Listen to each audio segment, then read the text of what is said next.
Thanks to, I know Jan Kim isn't here today, but he invited me to give this talk, and Rob has kind of stepped up and been helping me get here and that kind of thing. So thanks to them.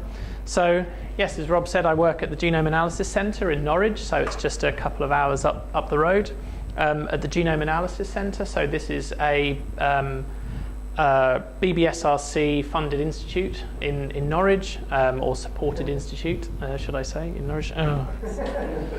Hang on.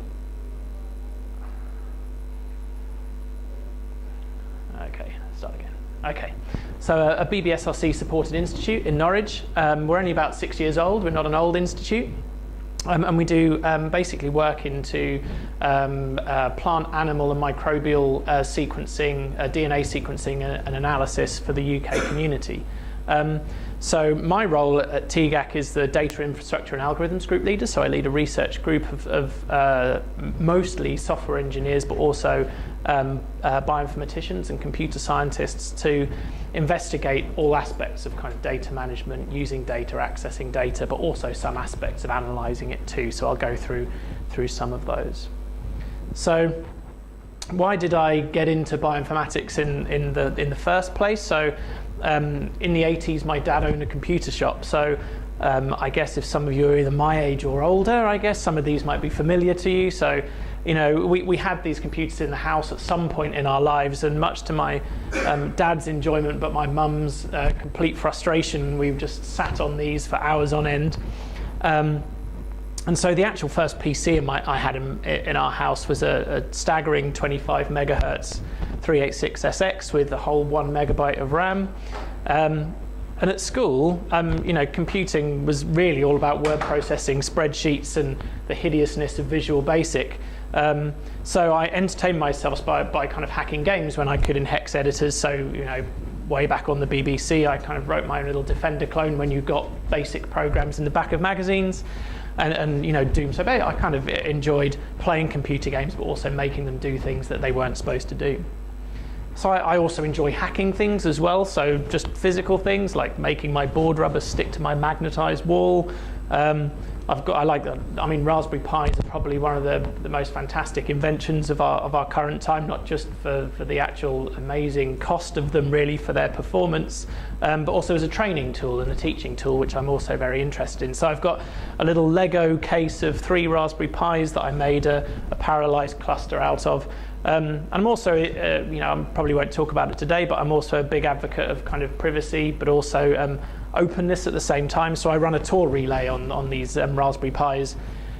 So that's one of the other projects that I'm into. So what do? So I did a microbiology degree. I enjoyed biology at school, not just computers.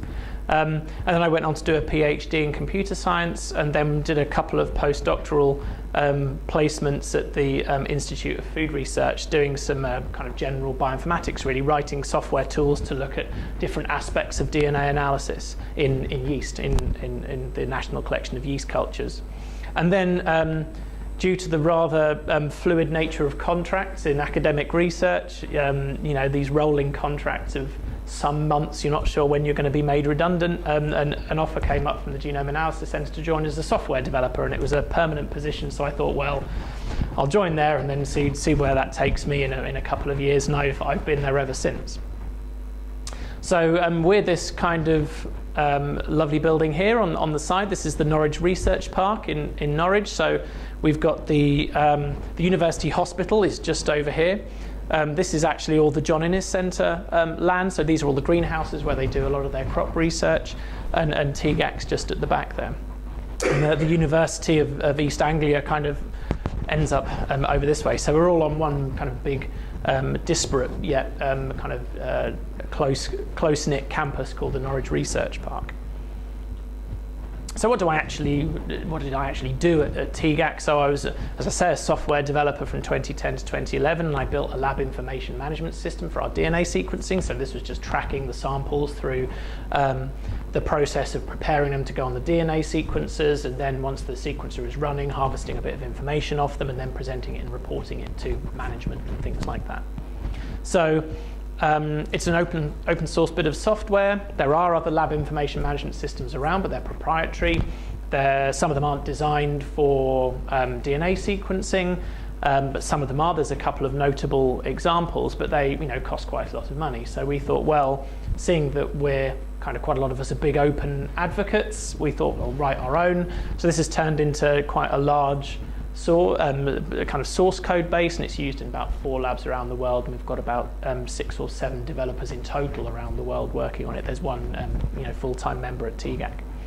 So then I became the core bioinformatics project leader. So as I say, tracking all this information about samples and sequencing, I got interested in data management. I know that's not typical. Most people aren't that interested in data management. I don't know, maybe I'm a sucker for punishment, but I quite enjoy the problem. It's not actually a simple problem. And I did some campaigning for some dedicated scientific computing support as well. As I say, TGAC was only 6 years old. We didn't have this scientific computing mindset yet, so I tried to put in some practices around the high performance computing we had. And then I went for a group leader position to lead a group in the science faculty. So I'm now the group leader of the data infrastructure and algorithms group. So I lead 13 what we call research software engineers. So it's either research software engineers or research software engineers, whichever way you look at it, it doesn't really matter. But we try to develop a whole lot of software, tools, pipelines, these kinds of things to help scientists track their data, put their data in sensible places so that other people can find it and do more science. That's basically what we do. So I'm also interested in some training things as well. So I don't know how many of you have heard of the Software Sustainability Institute. It's a UK-wide group of people and institutes in Edinburgh, Southampton, and other places that are really concerned with the strapline, better software, better research. So it's really about improving that body of research software so that science can continue at the pace it has in recent years. There's also an interesting thing that I'm involved with. So I'm a software carpentry instructor. I'm not sure if any of you have heard of software carpentry, but it's a very new methodology to raise the bar so that biologists, people from humanities, social sciences, anyone can attend a software carpentry course to learn about version control, simple scripting to help them do jobs a little quicker, learning about the shell and command line in very simple terms. So it's not aiming to make people experts in 2 or 3 day boot camps, but it's just raising the bar so that when maybe these people do have to engage with people who are more au fait with computing science, they can talk a bit more of the same language, they understand more of the same terminology. And that's a very, very big global movement now. It's a really interesting thing to be involved with. So one of the other things that I really campaign for is open science. So being from the life science domain, lots of journals make a whole lot of money out of making people pay for the science that other people do. So for example, I don't know, do you know who has one of the biggest operating profits globally? Any ideas? Maybe the amount. So Google is probably about 28% operating profit. Apple about 31%. Elsevier, which runs a publishing arm, is operating about 40% profit. And the other interesting thing is they're also owned by Reed, which is basically an arms company. So there's some nice people that work in the publishing industry. You can make a lot of money out of publishing other people's ideas. And they're getting very, very annoyed because recently the UK and the EU has put through text and data mining copyright exemptions. So you can take a scientific paper, you don't copy it or share it around, you harvest it for facts, and then you can make those facts openly available. And they hate this, which I love. So because for me, science has always been about logic, it's all about doing things logically, it's all about generating outputs for other people and sharing them. So open science gets your work out there faster. You can now publish your papers open access so that anybody can access them. You don't have to have a subscription to journals. Some universities in the UK pay about, I don't know what figure was it, I think for the whole of the higher education infrastructure in the UK, I think they pay about £700 million a year just to have access to scientific journals. How does peer review work? Sorry? How does peer review work? Also, there's a lot of different models for open access. It can be the closed peer review, as is typical for other journals. I'm particularly an advocate of open peer review, so I've reviewed papers and signed my name to them. And we wrote a paper on a kind of oath or a manifesto for open review. So they're saying, I'm going to be honest, I'm going to be clear with you, I'm not going to hide behind the shield of anonymity. So there's I think a mixed model is nice for science, and we're not saying that you have to be completely open. Not every reviewer has to sign their name to things, but if you're willing to do so, then that might actually help the scientific discourse rather than be all behind closed doors, which is how it's been done in the last few years. So my belief is through all these things, being recognised and being open and being this kind of thing, it leads to more collaborations, and I've certainly seen that in my experience. So I'll go through some of the work that we've been doing. So as I say, we're really interested in data access and interoperability. So we've been really lucky to have funding from our research council so that we can put in place this really large-scale data infrastructure that I'll go into. And we like building platforms for management of the research data, the metadata, and the software around it. We do a bit of work into algorithms for data quality that we've passed now into our kind of production team for sequencing that they use, and something called metagenomics. So when you do DNA sequencing, the sole objective is to get the most contiguous string of DNA that represents your genome with the fewest gaps, because that's supposed to represent your genome. So a lot of money's got into the Human Genome Project to do this. And the thing about metagenomics is it's very interesting if you're looking at maybe a sample of soil or a sample of the human gut, the human microbiome, which is a very big area at the moment. You can't pull out, it's not one genome, there might be millions of genomes in there from however many bacteria inhabit your gut or inhabit the soil. And it's very hard to pull them out because genome assemblers want to make these long contiguous strings, these biggest contigs they can, whereas in metagenomics you actually might not want that. You might just want to retain the variability. You might say, well, I know that if this T is an A, that's probably represented in this particular bacteria, or if it's a C or a G, it might be in this bacteria. In a classical single genome assembler, that will get evened out. That might be seen as an error. So we want to kind of keep that variability because that might be the difference between a species or a strain rather than evening it out across a genome. We like visualization too, and as I say, I kind of enjoy the whole best practice in training and kind of passing on that kind of open torch to other people in bioinformatics. So we've got projects into infrastructure, so we generate a lot of complex heterogeneous data. We whack it in kind of this low-level storage, and we put some kind of structure on top of what is really unstructured file systems. We've got some data management and analysis, so where it goes, who can do what with it, the classical stuff.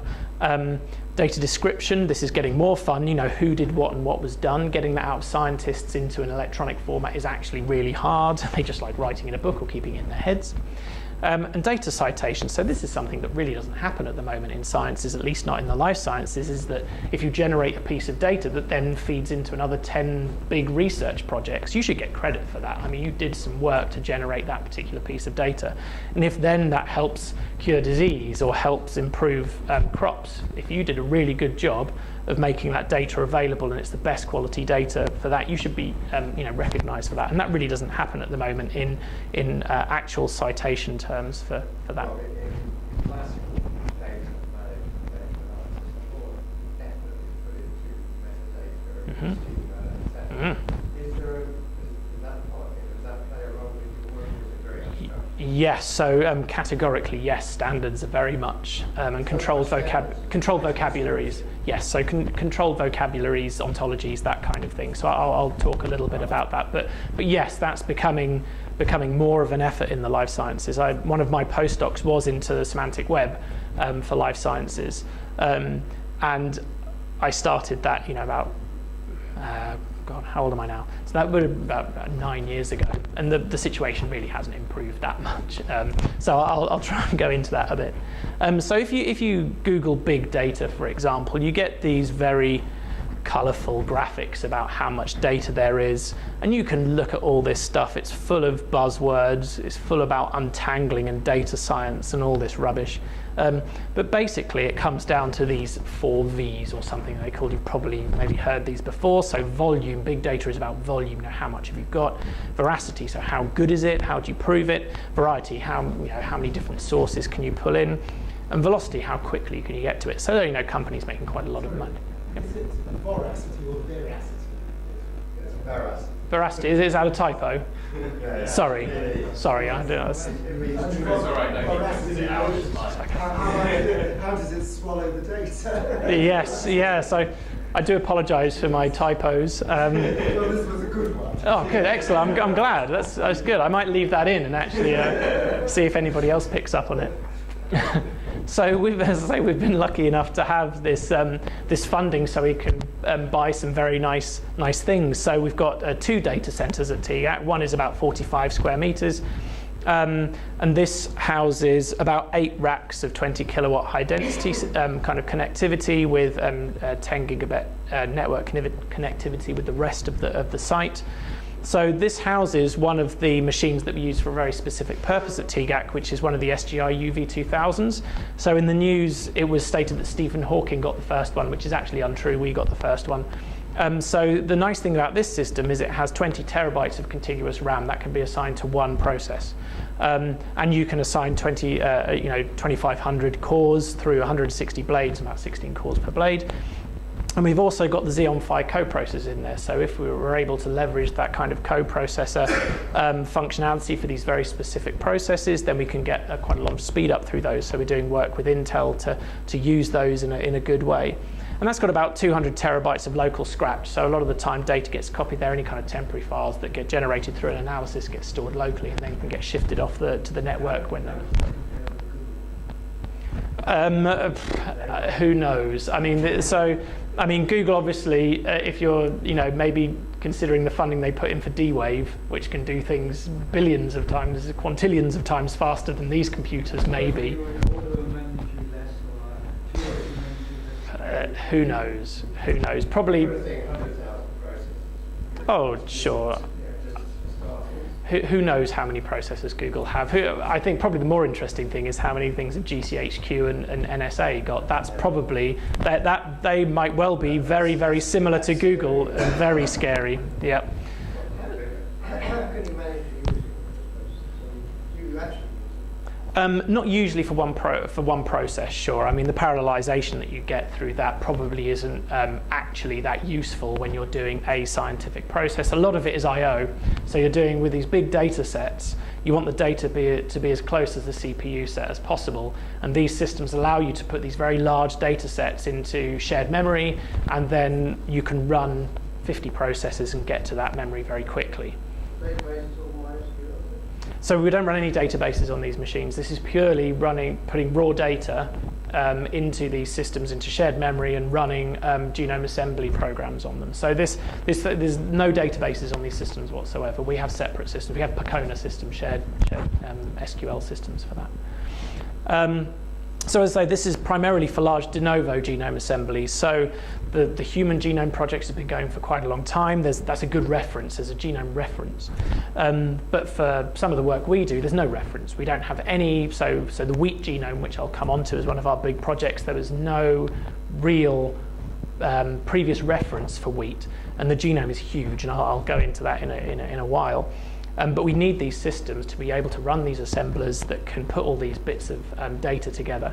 So when you sequence a genome, you basically get a whole bag of small DNA fragments. So you're looking at bases of about 250 bases per fragment is usually the larger end for the most popular sequencing machines.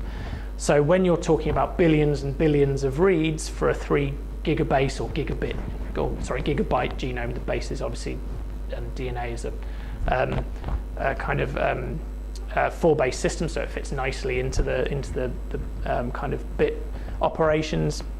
So a 4 gigabase genome is approximately 4 gigabytes in size, and it's akin to having a puzzle of 1 billion pieces. They all look very similar, and it's all a picture of one bit of sky, and there's no box.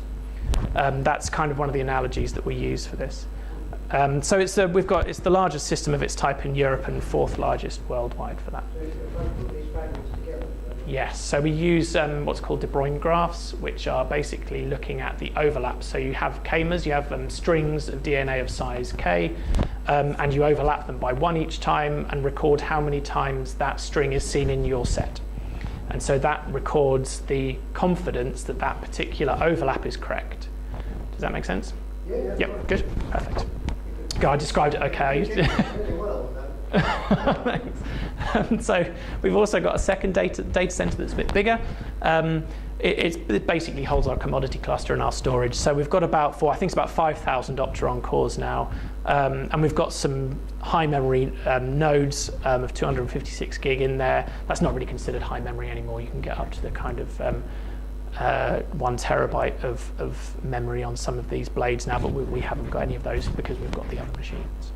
We've also got 2 of the old SGIs, which have 6 terabytes of RAM each. We've got 2 of those, and we do those for what would be large genome assemblies, but now we use them for the slightly smaller ones.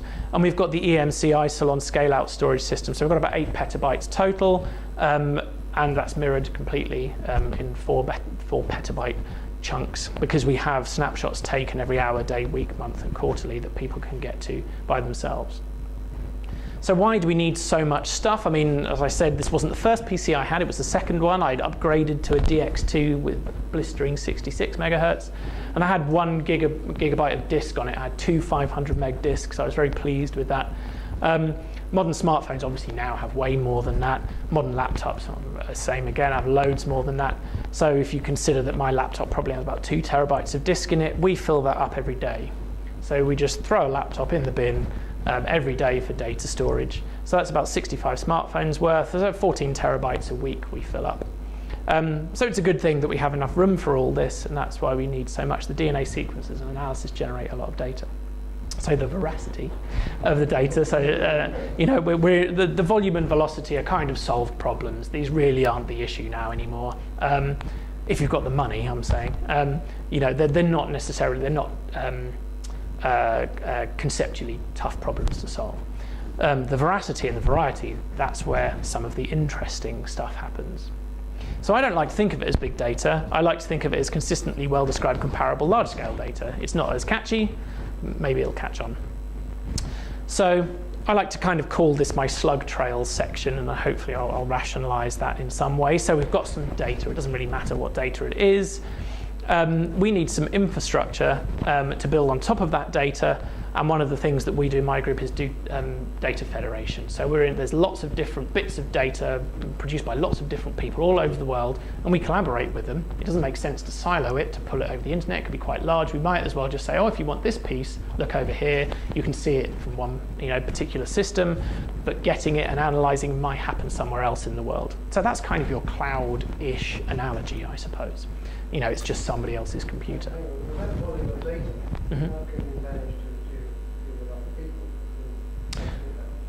No, not in all cases. So most of the time in that kind of, again, as I use the cloud analogy, you'd actually just spin up some kind of machine and analyze it. You know, the analysis software is tiny compared to the actual data set. So if they have any computational capacity, you'd want to run the analysis on their systems rather than transfer the data. It might be quicker. It might be, depending on that.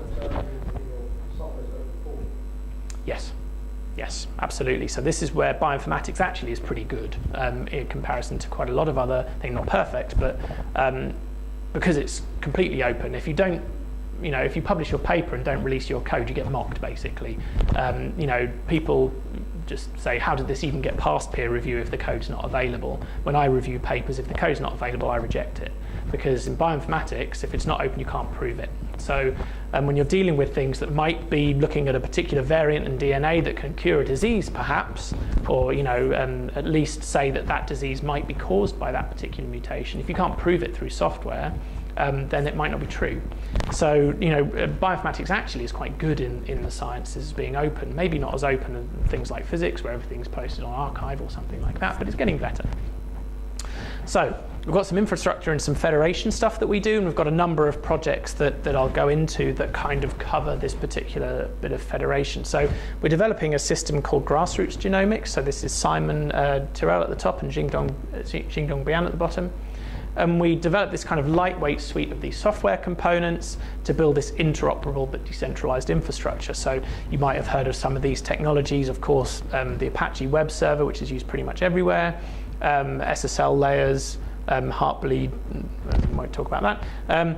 So we've got Tomcat if you want to run Java applications. There's the Drama library, which allows you to interact with different job schedulers on top of high performance computing. So we use Platform LSF for our commodity cluster, but Talk PBS for our SGIs.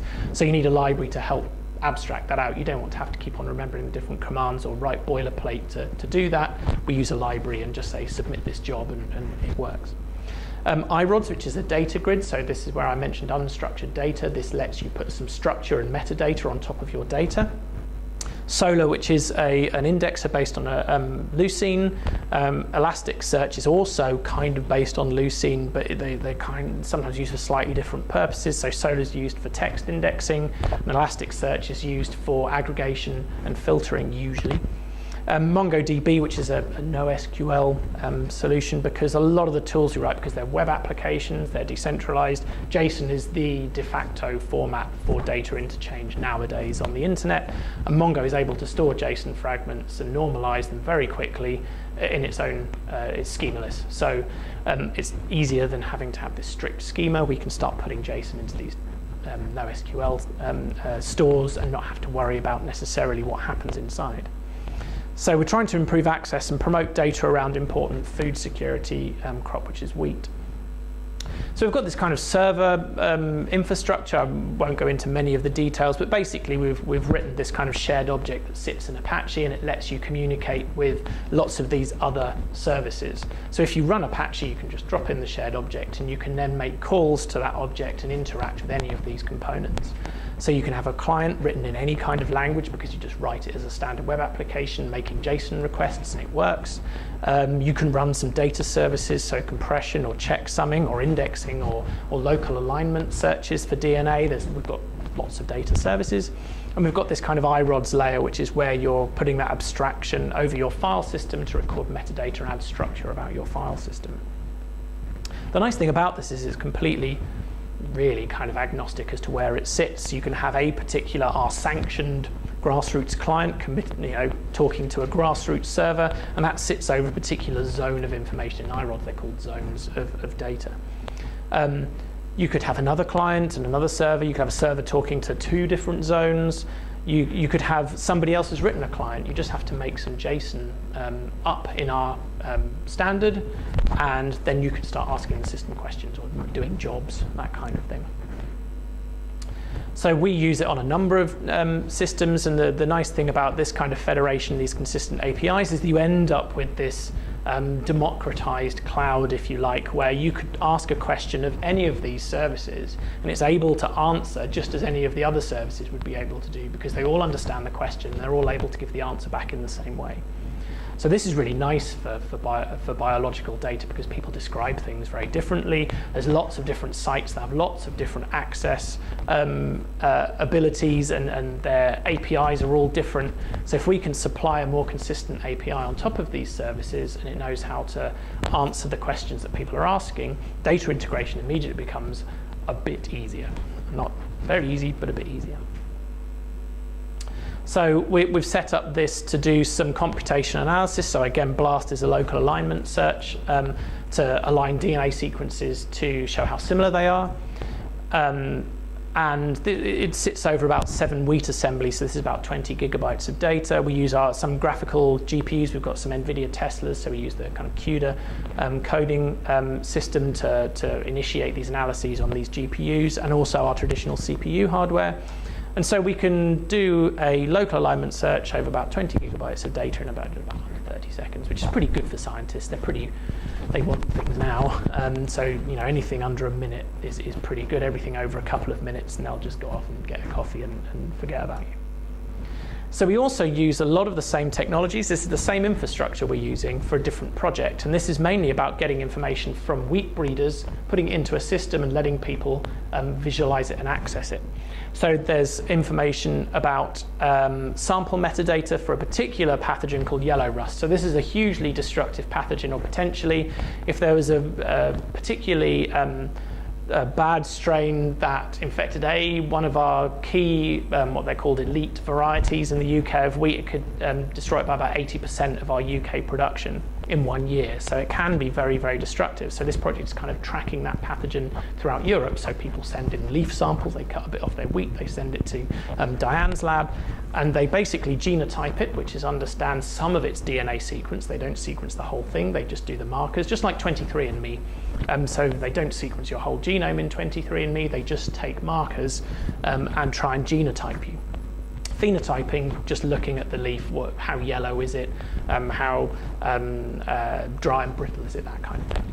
And so we want to record all that, and so we want to understand where it came from, so we want some GIS information. So we use that previous infrastructure, plug in some geographical information, and we're able to produce this very kind of typical map-based information with all the sample metadata about that particular bit of wheat that was collected. And this uses OpenStreetMap and Leaflet, which are two really typical technologies for doing any kind of mapping systems on the internet. It's very easy to use. And you can have these little custom pins and things like that. So the breeders are interested in about 5 genetic groups. So when you genotype a particular pathogen, there's about 5 groups that it might sit in roughly. And they're interested in which particular genetic group came from which particular bit of Europe and things like that. So they can maybe track an epidemic. So if it's seen in Germany last year, and they were getting a lot of destruction for this, and you start to see it creep across Europe, you know, farmers might be like, right, I'm going to plant a different variety next year because you know, wheat takes a year to grow. So, you know, they want to keep ahead of the pathogen and able to plant these different varieties that might protect against some of these problems in the future. So on a slightly different thing, I mentioned some metadata as well. So bits about metadata allow you to do some kind of integration in some kind of original vision of Tim Berners-Lee when he invented the internet. You know, he didn't really see the hyperlinks as being the end of it. It was actually a bit of a fudge. It really wasn't what he wanted. He wanted this full kind of semantic underpinning, so links just didn't know where they went to, they knew where they came from, and there was context associated with those links.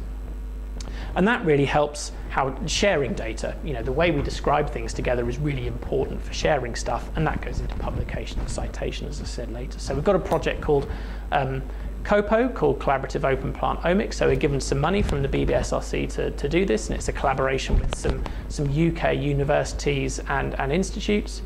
And it's basically writing a system that allows plant scientists to say, I've done an experiment, I want to record what I've done and put it out there for other people to see. So we want to, you know, ascribe some kind of metadata to their information.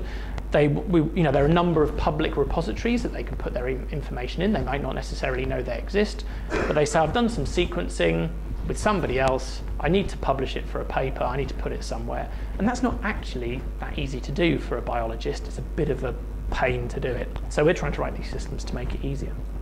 And we're using something called linked data, which is where you're using some kind of descriptive format. Again, we use JSON to represent the linked data, using certain controlled vocabularies that they might want to use. So there's ontologies about phenotypes, there's ontologies about plant development, there's ontologies about crops. So these are just set terms and linked to a URI, an identifier, so that if somebody says grain size, that's got an identifier in a specific ontology. So if you say my data's marked up with grain size, I was doing an experiment about it, somebody else marks it up with the same term, you can then put that data together, which is kind of difficult. It seems pretty facile, but it really isn't, because people don't describe things in a different way. They say, I don't call it grain size, I call it seed weight or something.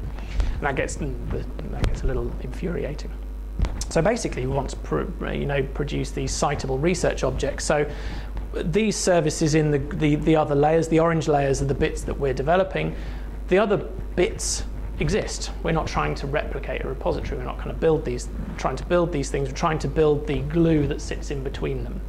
So we want to make sure that plant scientists have better user interfaces to a range of repositories. They're able to mark their data up better with better metadata.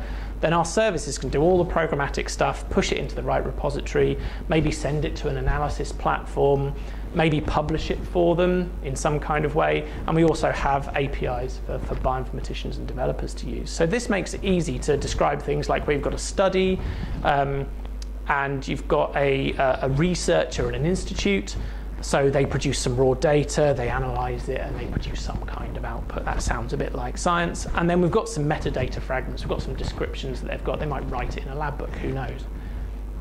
You've got another study done by another researcher in the same institute.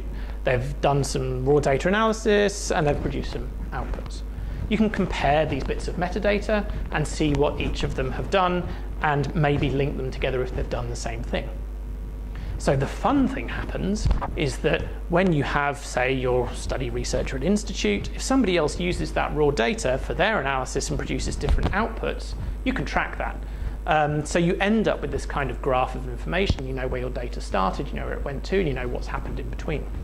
So if you search any particular part of the graph, you say, I want to see all data that was analysed with program A, you can see all the upstream data. And then you say, OK, I then want to see how many times that's been published and cited downstream. You can then do that with this really nice graph of information. We also do some analysis and some biology stuff in my group. Not a lot, but we do some. And we use some analytical platforms to do so. So one of them is called IPlant. I don't know if you've heard of it. It's a big NSF-funded project. It's in its second round of funding. So it goes in 5-year blocks. I think they're in about year 7. They've been funded to the tune of $100 million, so it's not a small project. We got some money from BBSRC to put their kind of software stack on some of our hardware. So we want to have this kind of UK IPlant node. It's an analysis environment for researchers, which we can then federate together with the US instance. So we have about a petabyte of storage for this project, 16 computational nodes, not a lot, it's basically a pilot. And we're linking with Nottingham, Warwick and Liverpool. They've got bits of hardware too. They're running some of the same software to interact with us. And basically, again, it's this kind of cloud idea where you get your data into either the US instance or the UK instance, it doesn't really matter. A researcher will come along and say, oh, hey, there's some wheat data or some barley data or some data about HIV, it doesn't matter. It can be in anywhere in the world, and they say, I want to run analysis on it. If the data's held in the UK, it'll run in the UK. If it's held in the US, it'll run in the US. So it's very much like your kind of cloud architecture, where if you spin up an instance, it's likely to be spun up in Ireland rather than the US if you use Amazon in the UK. So we've got quite a lot of computational hardware. We link to these other UK institutes, and we link to IPlant as well. So the fun thing for this is that we've tried to box a little clever, is that if you consider our data storage somewhere down here, we abstract out our structure of that through these projects. I talked a bit about the field pathogenomics one, about the yellow rust. I talked about the grassroots genomics, about the kind of wheat data, and COPO about publishing.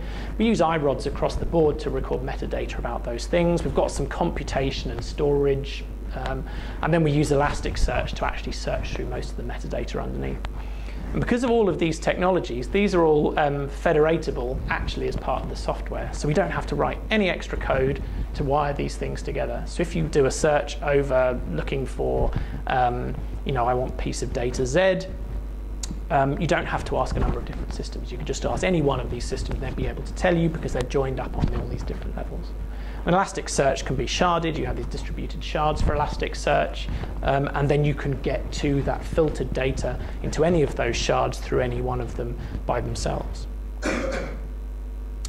So we also use some of these analysis layers to look at data quality, particularly for metagenomics, and there's some interesting projects about that, because if you're looking into surveillance and diagnostics, when is the next pathogen going to arrive, you want a fast system, you want it to be specific enough to pull out the right bits of information at the right time, but you don't necessarily want it to do too much, to be too slow, and then by the time you've done it, the epidemic is gone, and lots of people have died. So Ebola is one of these classic examples. There is sequencing around Ebola to track the type and the strains of Ebola and the differences between them to see which people are infected with which particular types and to help control the epidemic.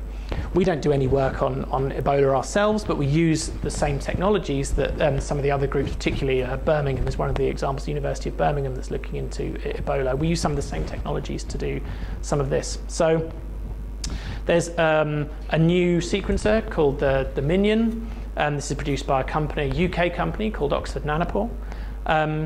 And we're part of a Minion Access program. It's called like a beta testers program. We get the sequencer.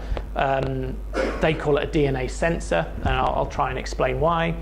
And we use it to maybe apply it to something called in-field sequencing. So you'd be able to put a range of different bits of hardware together. You could hoover up some bits of samples from the environment, do some automated analysis, and then you send a researcher a text saying, oh, we've seen this particular pathogen in your field. You might want to do something about that. So the nanopore is effectively a very small well with a potential difference across the membrane, and you stick a pore through that, so that when particles travel through the pore, you get a change in current. So as you put bigger things through it, or smaller things, that might change the current in different ways, and if you block it, you get this kind of dwelling period. These are all mathematically distinct. You can pick these out. It's not easy, but you can. So what you can do is, instead of just having one, these sequencers have 512 of them sitting on top of an ASIC chip. And what you can do is you can feed DNA through these pores magically, and as the natural mechanism, you put an enzyme on top of the pore, and as the DNA gets replicated, you can read the strands of DNA. And so this is crazily cool. This is, when I found out about this, this was like, magic to me. I did, a polymerase chain reaction was what I did at university when we wanted to amplify some DNA and maybe do some research based on DNA. You can maybe pull out, 1,000 bases of DNA in a couple of hours and do some research on it. This can read DNA at thousands of bases a second. So this is really cool, and it's very disruptive. So you end up with this kind of current as the DNA goes through. You can then stochastically kind of try and see which particular changes in current relate to particular words of DNA that go through. It reads kind of 5 or 6 bases at a time. And then you can change this into a kind of current plot, and then you can say, well, actually, because it went from this particular state to this state, I know that that's probably a change from a T to a G, so that will be the sequence. And this works. This isn't, science fiction. It really works. So one of the things we really want to do, again, is identify pathogens from the air. Lots of them are airborne. So we have some kind of sample capture. There's things called cyclones. They're a little water tube, and basically it pulls air through it and things get caught in the water. You can take that out, do some kind of sample preparation to make it suitable to be run on the sequencer. Yep. Is the word cyclone mean they're actually related to the Dyson kind of cyclones? Similar principle. It just pulls air. Oh, we didn't develop this. These aren't ours. So we're just putting some of these things together. Sure. I mean, the whole ability of channeling air through a particular vessel is I guess that's technology that I don't care where it comes from as long as it works, really. So you're pulling samples through the air, it goes through the water, and you're able to catch things that you'd like to analyze. So we can use the Minion here. It runs off a USB port. We're looking at using some of these mobile computing solutions like the Raspberry Pi. We don't think it's actually powerful enough to do some of the real-time analysis that comes off this sequencer, but it's interesting to try. It's a bit of fun. So we did this. We sampled about 100 to 300 liters a minute of air. You get very little amounts of DNA. There's not a lot here. You have to do enrichment, which means you run PCR to amplify it. You're just copying it over and over again, so you've got enough that the sequencer will actually work. And then you're able to pull out information about what might be there. So we did a bit about, did some in a picnic area, and we hoovered up some air from a greenhouse, and you can actually see distinct differences, and some differences were sensible because you tracked a particular pathogen. They sprayed the greenhouse with kind of this thing that kill the pathogen. You see it completely drop off. You see the DNA drop off. So you can actually do this. It's not perfect and it's not great, and I wouldn't say it's ready for any kind of production use, but it shows you that it's possible. And these bits of kit aren't necessarily that expensive. So this is the difference in size. This is a Pacific Biosciences RS2 DNA sequencer. That costs about $700,000. We have one of those at TGAC. This is Richard in my group. The Minion is that size. You can see it just in his hand. That costs $1,000. So you can buy 700 of these for just one of the other. How much is Richard worth? Priceless, of course. This machine is so big because it has a nitrogen tank in it, and it has a plate at which DNA is ligated, so you're making these longer and longer stretches of DNA, and as bits of DNA are added, it emits a little kind of blip of light, and it needs to be very steady to do that. So you have this nitrogen air platform. They've improved that with the later sequencer, but this platform actually, you can get similar read lengths. So as I said, one of the incumbent platform, the Illumina platform, really the most reliable length of read, the DNA sequence you get out for any one portion of the genome, is 250 base pairs. Obviously it does this millions and millions and millions of times, so you're able to sequence a whole genome. But these can produce up to, the average we get is 10,000 bases in one stretch. And the nanopore is able to do that too. So, think about the cost difference. It can be a really disruptive technology, and it's really, really good fun. What's the actual physical basis of the nanopore? Quite get that? Is that a membrane? Yes, so it's, as I say, it's got these 512 membranes on top of an ASIC chip. Right. And it's got these tiny little wells. Yep, in each one. So you've got one well in each pore, and the DNA can get fed through those particular pores just through the natural way that it would do in your body. So you have your copying enzymes in your body, the DNA will find that, and then it will get transcribed. So that happens in that particular environment. It's really cool. So I've got this massive splurge of things that we do. I hope I've kind of gone through some of them. So why do we go to all this effort, for example? So this would be our use case. So on average, we as humans, on average, eat 50 wheat plants each a day. So you've eaten 50 wheat plants today. I've eaten 50 wheat plants today. Unless you're a celiac, you've probably eaten less. But the fun thing is that the genome sizes, as I hope you're aware, genome size doesn't really bear any resemblance to the complexity of the organism. Maybe bacteria aside, they're very efficient with their genomes. But the human genome is about 3 gigabases or 3 gigabytes in size, effectively. Wheat is 17. It's huge. It's a plant. Why is it so complicated? Because we humans are diploid. We have 21 chromosomes and 2 sex chromosomes. So we have 23 chromosomes and we have 2 copies. Wheat has 7 chromosomes, but 6 copies.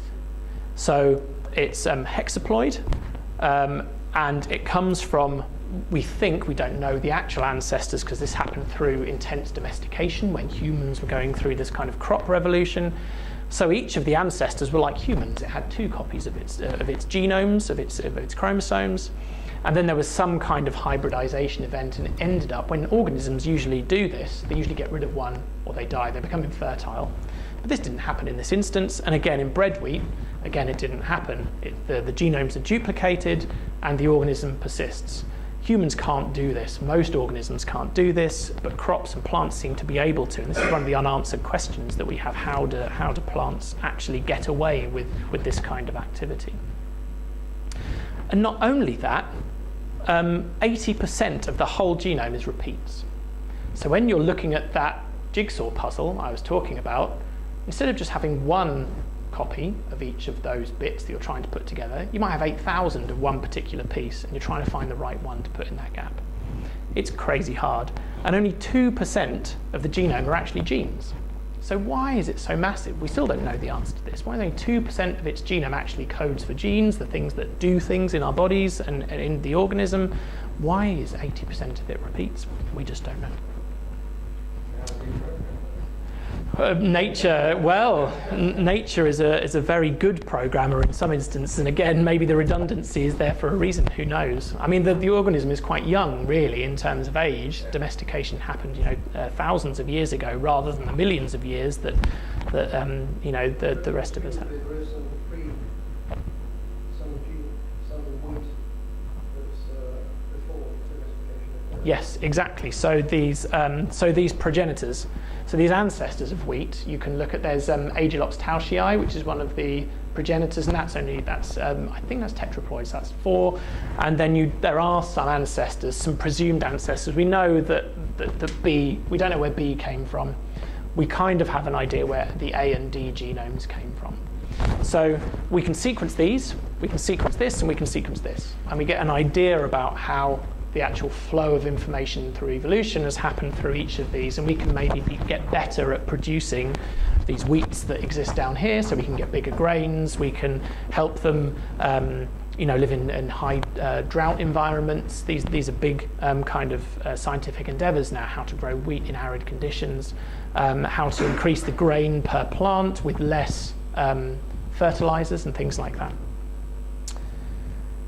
So if you kind of put everything that I say together, we generate a lot of metadata, a lot of data and metadata. This comes from sequencing, it comes from other experiments. We've got analysis layers that users can use. We're collaborating with other institutes in the UK to work together to pull this data together. We've got some projects that I've told you about. So what we're trying to do is saying, if you have these services, you're using the same language and you're able to access them in the same way, producing this kind of cloud, this information system for wheat actually works quite well. We can do this. We're only a small way along. We've got a few years' work to go yet, but we can see some of the benefits of just agreeing to do things in the same way, which you might think is natural, but actually in the life sciences, getting people to do things the same way twice is really hard. So, we're trying to make these systems so that users don't have to think about it. They don't have to think about all these ways to describe their wheat in the same way. They can, pick things from drop-down boxes. Oh, yeah, that's grain size. That makes sense to me. I'll pick that and say what my value, my value, my unit was. We're building these systems so that researchers can input information and share it in a way that's consistent and fast and better, and they can do their analysis too without having to upload data to one service, download it to another. We're getting this really kind of global picture. So why does it relate to slug trails? Because slug trails are kind of like a path of provenance. So, a slug trail obviously started somewhere and ended somewhere else. The information encoded in the slug trail is temporal and directional. If a slug comes across another slug's path, it knows where it's been. So it can make decisions based on the information. Will I go back up that slug trail, or will I go on my own way? And that's kind of like what we're doing with information. You're giving researchers the ability to say, if I have this bit of information, I can decide to use that and go down this path or go down this path. You're not restricting them in any way, and they can get to each bit of data and every bit of information that they'd need to do their research along the way. And I obviously like bringing my dog Baxter, who you saw in the first slide. And I related this to dogtails. So dogtails have a common language. There was a recent study that did huge amounts of very slow motion video capture on dogtails in different environments they meet each other.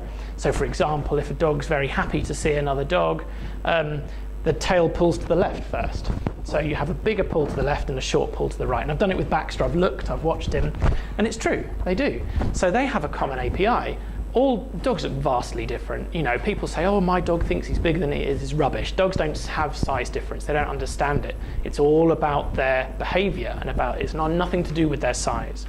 So tails are one of the dog's really big ways of communicating with each other from miles away. Baxter's got a big tail. You can see him miles away. Dogs can see that too. Their eyesight is better than ours. They run at more frames per second. They can see things that we can't. So, the tail API is understood implicitly by all dogs. If we can replicate that, if we understand how these different systems interact, you could be a big dog or a small dog or a fat dog or a thin dog or whatever, a black dog or a white dog or a pink dog, it really doesn't matter. They all understand how they're talking to each other. And if we can reproduce this in infrastructure, that means that we can get those systems to talk to each other, even though they're vastly different underneath. So you can quickly assess the benefit of these potential interactions. If I was a researcher, could I go to this particular piece of information? Am I going down a dead end? Do I want that data? No, I don't trust that bit. I want to go down here. That's slow to do at the moment for researchers. And again, this really needs everything to be open. Openness is key in science for me.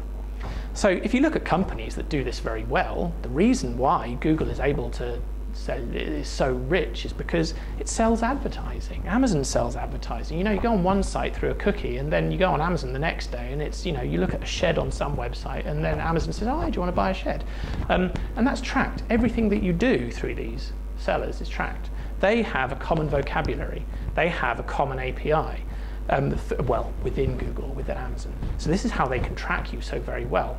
So do you know what about the average worth of a person is to Amazon?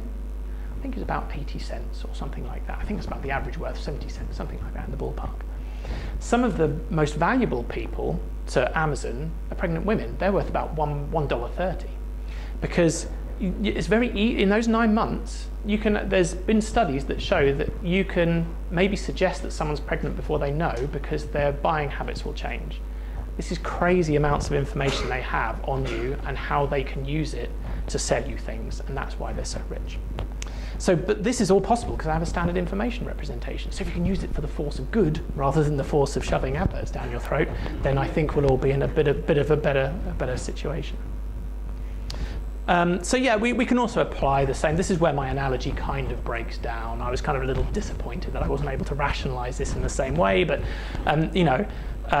this kind of API also represents a complex data set, so it's hard for humans to understand this kind of true nature of a sample without these consistent ways to describe it. It's not a great analogy, but I'll leave it in there. So this was actually an article in The Guardian in 2014 that actually suggested that science research publishing data should just stop. We've got too much now. We can't even begin to analyze what we've got, let alone what we're going to produce in the next 5 years. So are we publishing too much? I don't think so. It's just what you do with it. I mean, companies like Google and Amazon have proved that they've got huge amounts of data on you. They just know how to use it. So if we can do the same, then this won't have to happen. I hate to think what is, my phone's in my pocket, they're probably listening to me right now. I also run a tour relay, so they probably really are listening to me right now. So we're building effective and useful ecosystems of software. This was the whole point of my talk, is just building these systems. They can be quite small for a quite niche group of researchers, or it could actually try and benefit quite a global reach of researchers. We're trying to interconnect them by common APIs and technologies. Lots of these already exist. I don't want to rewrite them. I just want to use the ones that fit for the communities. So data access is really democratized through loads of avenues. If you went to our site or somebody else that implements one of our APIs or has replicated our infrastructure, you can ask the same questions of any of them and you'll be able to get to the similar answers, or at least different answers posed in the same way. The language is the same, the syntax is the same. So it's infrastructure that's key for all these ecosystems, and why should we actually build them? So I'll leave you with this. So in 2007, actually published by Elsevier, so I feel kind of dirty now, it's horrible. But in 2011, 74% of scientists, despite believing their data would benefit other researchers, only 54% were willing enough to do it. So there's a really, really great guy called Peter Murray Rust, who's from the University of Cambridge. And he's quite a big disruptor in the kind of publishing world. I like him a lot. He's a big kind of anti-copyright in science kind of guy. And he made it quite a nice finishing point, is that actually all this stuff I've described over the last however many minutes I've been waffling on, 5% of the problem is that. 95% is this problem, is cultural. So unless you can change people's minds about doing these kinds of things, you can build infrastructure all you like. It will never meet the whole, it will never fulfill the purpose. So again, this is why Google and Amazon succeed, because they found that little niche of things. The Amazon website is pretty rubbish, it's not great. But they've got so much infrastructure underneath that is exemplified to that one interface, and they make billions of pounds through it. I'm not interested in making billions of pounds. I'm interested in helping billions of researchers do their work. That's what I'm interested in doing. So this is the kind of problem. We're dealing with a cultural problem, really. The technology is just there to help us along. So this is some of the collaborators that I have. Feel free to follow me on Twitter, social media, especially Twitter's great for science nowadays. And thank you very much for having me along. Thank you.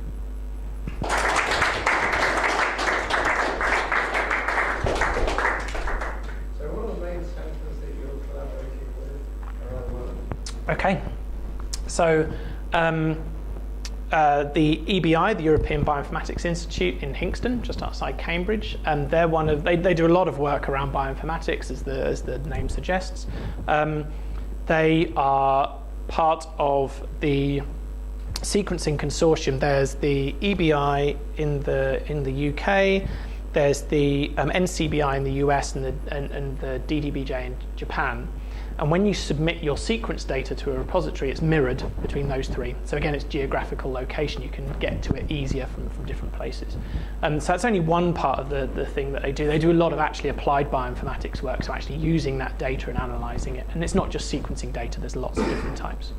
So the EBI is one of our big collaborators. We collaborate with universities too. So in my particular domain, so Warwick for plant sciences, Oxford, the Oxford Research Centre, we collaborate with, but also obviously the John Innes Centre because of their crop expertise, the IFR, which will soon become the Centre for Food and Health, which does a lot of work into the gut and human health. So it's not actually looking at the humans per se, the genetics, but actually the genetics of the system involving all the bacteria in your body. Because obviously the majority of our cells are bacteria, and the actual human cells are fewer in our bodies.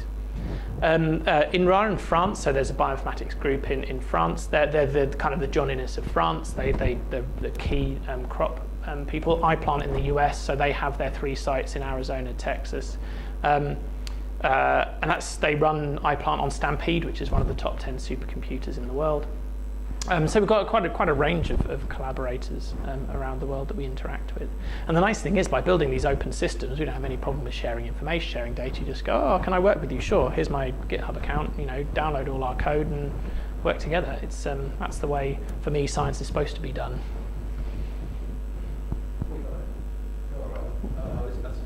You've got all these collaborators, and you're saying, oh, you've got this piece of information on.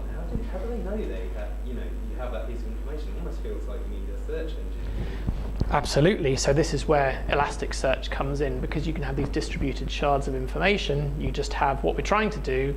Whether you, as I say, any of these systems that have a instance or something like it of our infrastructure. Come on. God, I really did talk a lot, didn't I? Sorry.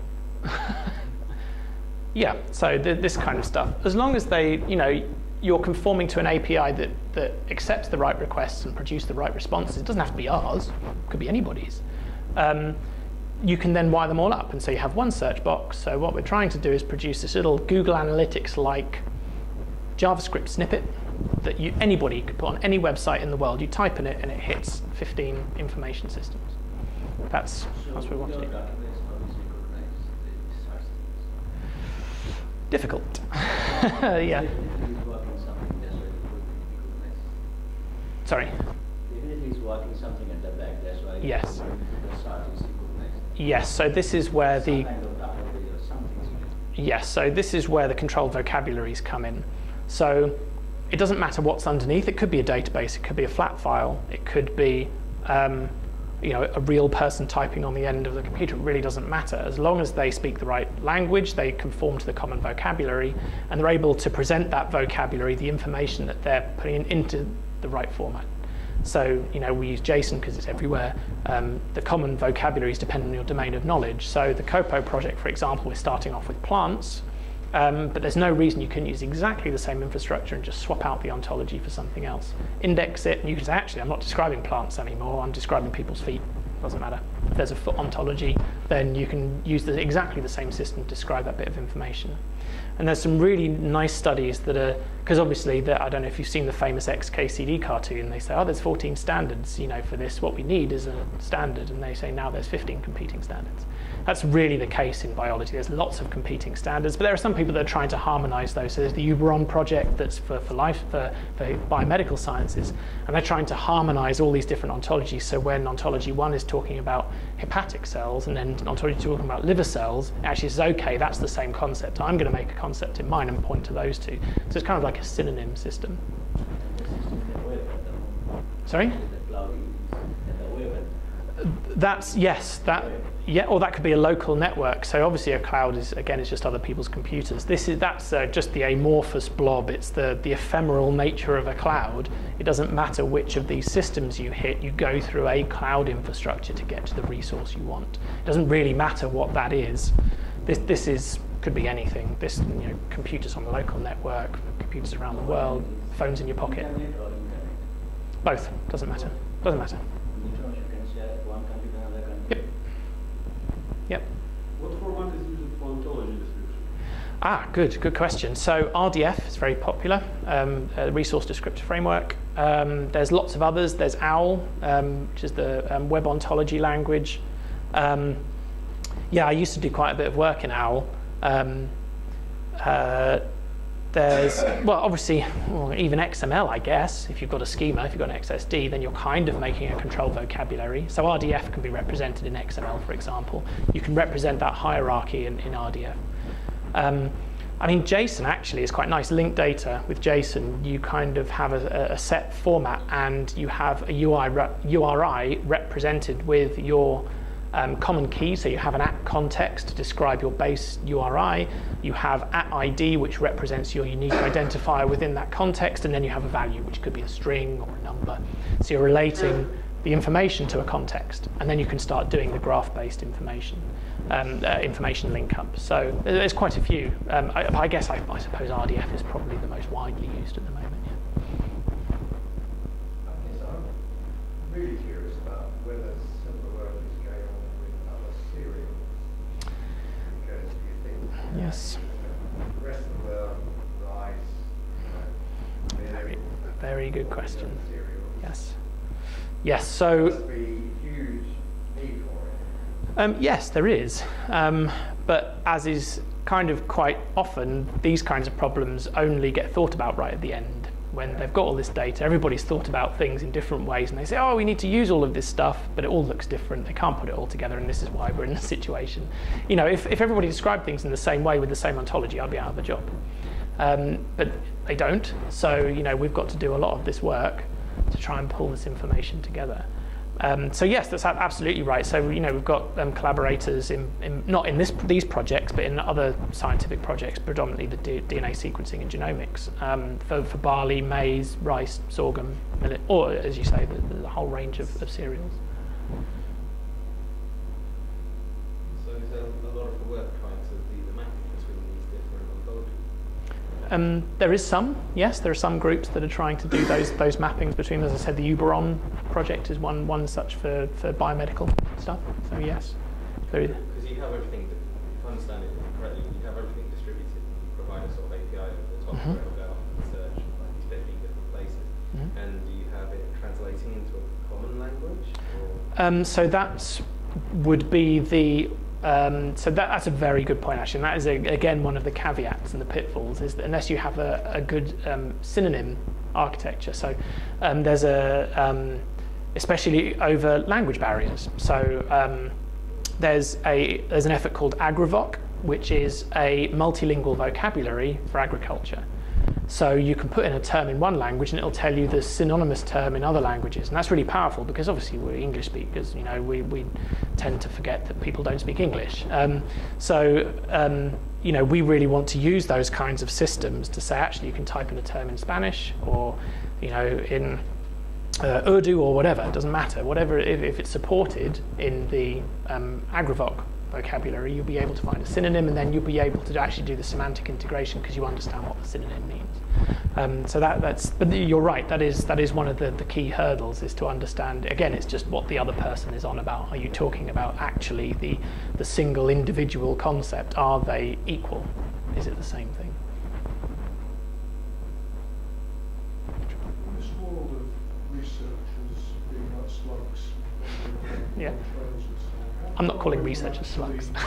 doing away with the physical research altogether and having artificial intelligence doing some analysis of the trails of what's going on. That's a really interesting point. So there's lots of work into neural networks and machine learning and predictive systems. You know, that's not my strong point. You know, a couple of the people that I employ do have, you know, kind of trust decision experience, machine learning, kind of bordering on the underpinnings of AI. But it's very difficult. Again, if you're not speaking the same languages, you're not representing the same concepts, then telling a computer to try and pull those apart is almost impossible. So I think we're far and away. Is the architectural infrastructure then sort of amenable to that kind of change, culture change research, or is it geared very much towards human research as well, human way? I guess you have to be mindful that at some point you're going to have to try and let a computer do the work because it becomes too onerous and too slow for a human to do it. So sure, I think there's this constant seesaw of, you know, if I just told my digital camera that I was taking a picture of wheat and I took a picture, it would then do some 3D image analysis, some kind of 3D point cloud representation of my wheat, and then would link it to an ontology because it recognized different features on that plant. I think you could get to that point, sure. I don't think it's theoretically difficult.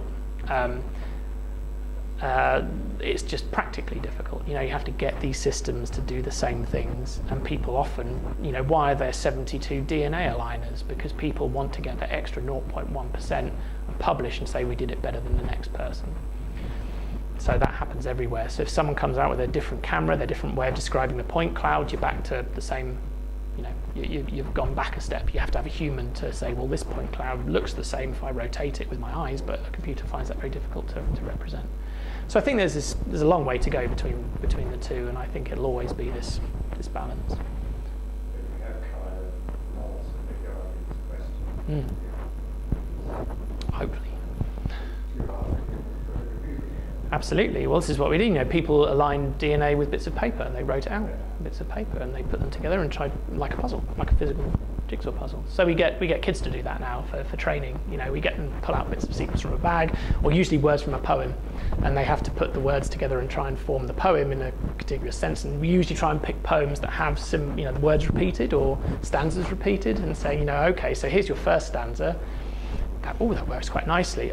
Wait a minute, you've got 3 words together in the next one. How do you know which one is which? And they're like, well, that's really hard. And you're like, yes, yeah, but it's fun. And I want lonely as something, right? Yeah, I want lonely as something that comes next. Yeah, whatever overlaps. Yeah, yeah. You mentioned a number of open source software, but do you do your own software development or just plugging it together? Absolutely, we do lots of software development. Yes, so all these projects require quite a large amount. So I've got 13 software engineers. Well, okay, so I've got 9 software engineers, and the other 4 are more in the metagenomics and the nanopores, and they're doing the more DNA-based stuff. But of those 9 software engineers, they're all developing open source software on GitHub. You know, maybe not right now, but you know, when they get into work tomorrow, they'll be, you know, developing open source code that's out there, and it's code that can be reused. So yes, all the projects we develop could be from the small to the large code base, and it's all completely open. Yeah, so we are software developers.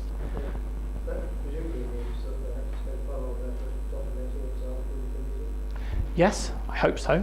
You know, try and rule with an iron fist to make sure they do it. I'll be a little hypocritical. You know, I don't always do all the documentation I should, but we have had in the past, and I do need to start these up. New Year's resolution is to have, we have an afternoon every Friday where we buy snacks and we just sit there. We don't write any code. We write papers or we write documentation.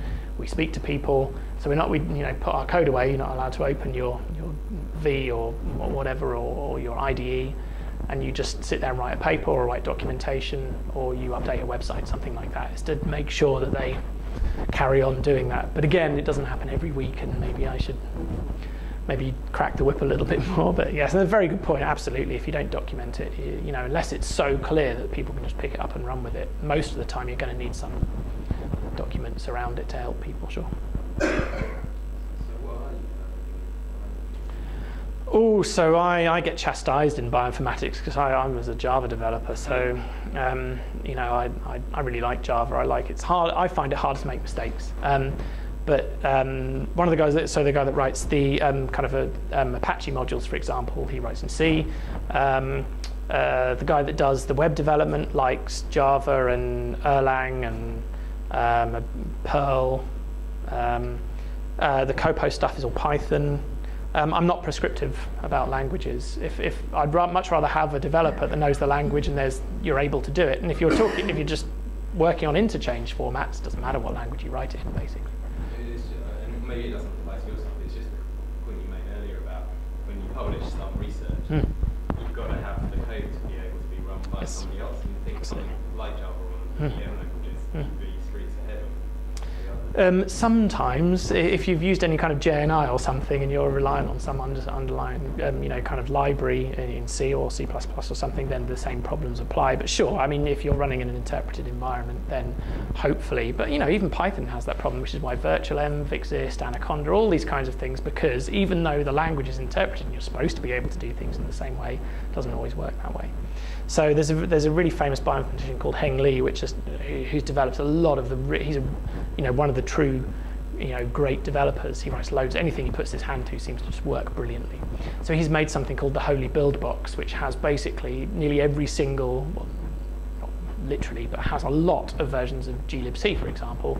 So anything you compile, you get a binary, and if the chances are, if you've built it on the Holy Build Box, you can just whack it on any x86 system and it should work, which is great for bioinformatics because, again, that solves the problem. So there's some fun projects out there that try and get around that, yeah.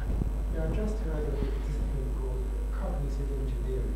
Oh, right, yeah. Does that have anything to do with what we do? I think it might. Kind of getting the things, getting the terms together and so on. Sure, yes. I mean, I'm not knowledgeable about cognitive engineering. I've heard the term, so I But wouldn't. I've only just read the idea of a guy who... Oh, right, okay. Okay, so now that's something for me to read up about. Yeah, so I must admit I have heard the term, but I couldn't tell you anything about it. So maybe, I guess.